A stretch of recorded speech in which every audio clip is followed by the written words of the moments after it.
U.S. to curb China access to cloud services like Amazon. New York will enact the first city-based AI laws on Wednesday. Japan gets UN nuclear watchdog approval for water release. Putin's comment on funding Wagner shows link to war crime. Vietnam bans Barbie movie over South China Sea map. Pentagon won't help filmmakers who cooperate with Chinese censorship. Flooding displaces 10,000 in HuNan, China. Peru to declare emergency status as Ubinas volcano rumbles.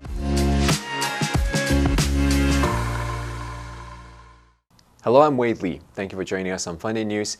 It is Wednesday, July 5th, and here are your top stories. The Wall Street Journal reported, citing people familiar with the situation, that the U.S. is preparing to curtail Chinese company access to cloud computing services, including those provided by Amazon.com and Microsoft. The Journal reported that Washington is considering requiring cloud providers to seek government permission before serving Chinese firms that employ such platforms to train AI models. China imposed restrictions on exporting two metals that are crucial to parts of the semiconductors starting August 1st. More resilient for those Western chip makers. Obviously, this is a complication. The latest volley coincides with a Sino-American chip war and comes a week after the Wall Street Journal reported that the White House was mulling a ban on the export of AI chips to China. That would make it more difficult for companies such as NVIDIA and AMD to sell advanced chips to any Chinese company working on AI applications. The Journal's sources reportedly said the U.S. Commerce Department is due to roll out the new restrictions in the next few weeks, as part of export controls on semiconductors that began last October. Employers in New York City will face new regulations on using artificial intelligence in hiring decisions starting this week.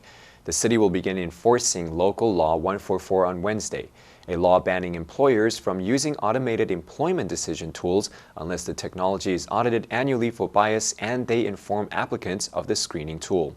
The law will be the first city-based AI restriction enacted within the United States and could set the standard for how other cities and states set guardrails for the practice.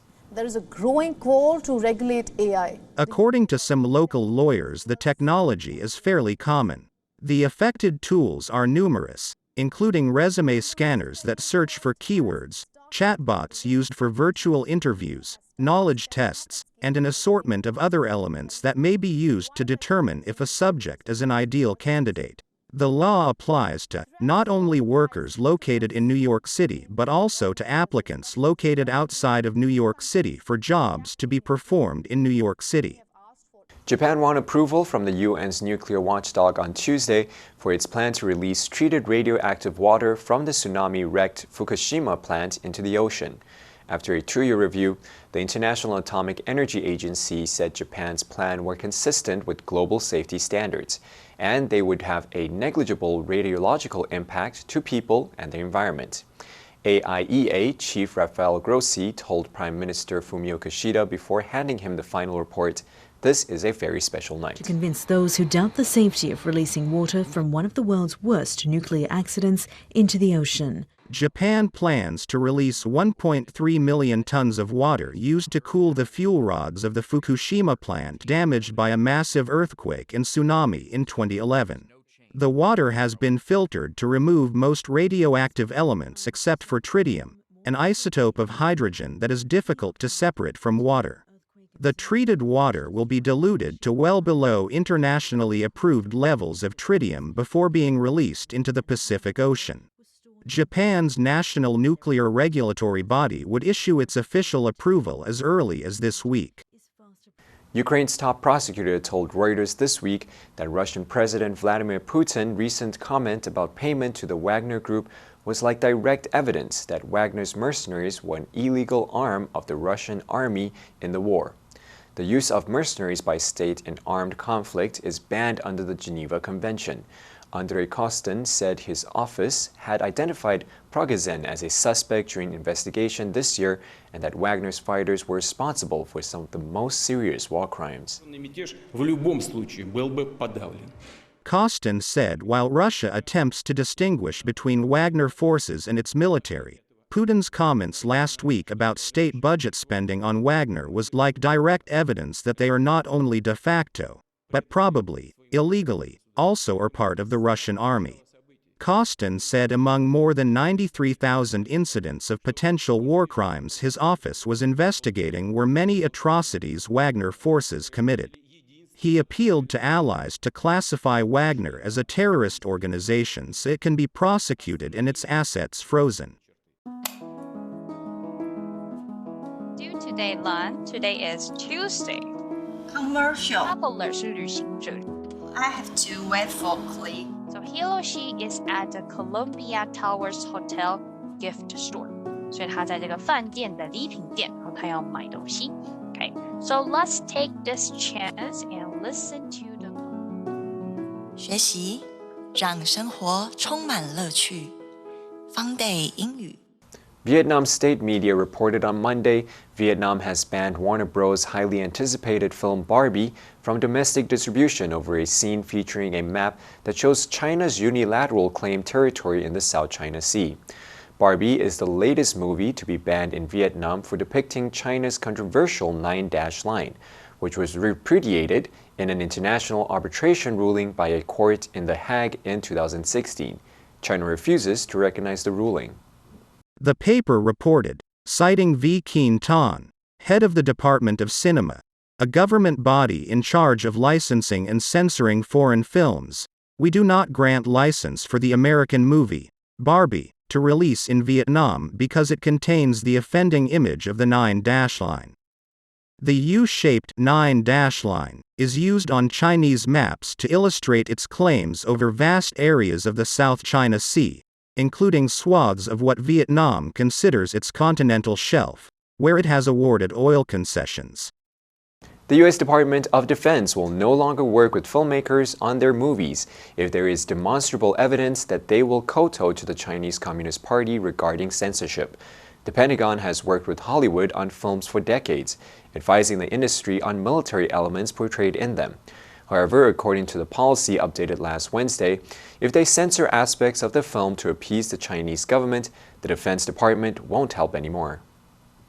Last year, several trailers for Top Gun Maverick had the Taiwanese and Japanese flags removed from Captain Pete Maverick Mitchell's iconic flight jacket.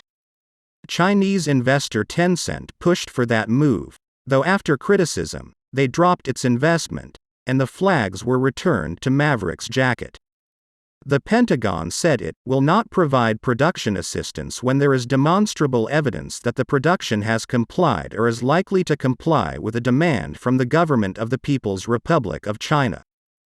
China's Shaanxi Emergency Management Bureau said on Sunday that more than 10,000 people were urgently moved to safety due to flooding in the central province of Hunan. The Bureau said around 70 houses collapsed, 2,283 were damaged, and many farm fields were flooded. Losses so far have been estimated at least 575 million yuan. To the north of Shanxi Province, Zhenba County, authorities reported the worst flooding in 50 years had washed out roads and damaged homes. Floods have hit China's central province of Hunan, with more than 10,000 people evacuated. While China has regular summer flooding, 11 provinces, around half of China's land area, were expected to receive heavy rains in coming days, mainly in the humid south. In the meantime, China's National Climate Center said Monday Beijing reported 9.8 straight days when the temperature exceeded 35 C. Such a streak was last recorded in 1961. Decades before most Beijing residents had air conditioning or even fans. Experts said the heat this year has been unusual. Peru's prime minister said on Monday that Peru will declare emergency status in the area around the Ubinas volcano in the southern region of Moquegua, as the country's most active volcano has been spewing ashes for several days. Peru's National Institute of Civil Defense said in a statement that the area's status alert has been raised to orange from yellow, according to national standards, after the volcano showed ash spills that reached 1,700 meters in height. Peru is in the so-called Pacific Ring of Fire, an area with a high incidence of earthquakes and volcanic activity. Peru's Prime Minister Alberto Otarola told reporters at the government palace that the emergency status will probably be declared in the next few days in order to provide the necessary prevention measures for the region. INDECI advised the region's 2,000-strong population to stay away from the volcano and keep doors and windows closed. Now let's delve into the news of Japan getting UN nuclear watchdog approval for water release. Number 1, Watchdog, 监察人监察团体. The new rule have been embraced by government watchdog organizations. Number 2, wreck, 破坏损坏. The building had been wrecked by the explosion. Number 3, negligible, 微不足道的可忽略的. Senior managers are convinced that the strike will have a negligible impact. And that's all for today's Funday news. Be sure to tune in to Funday news from Monday to Friday and click the link below now to join Funday for free. I'm Wade Lee, your host. I'll see you next time.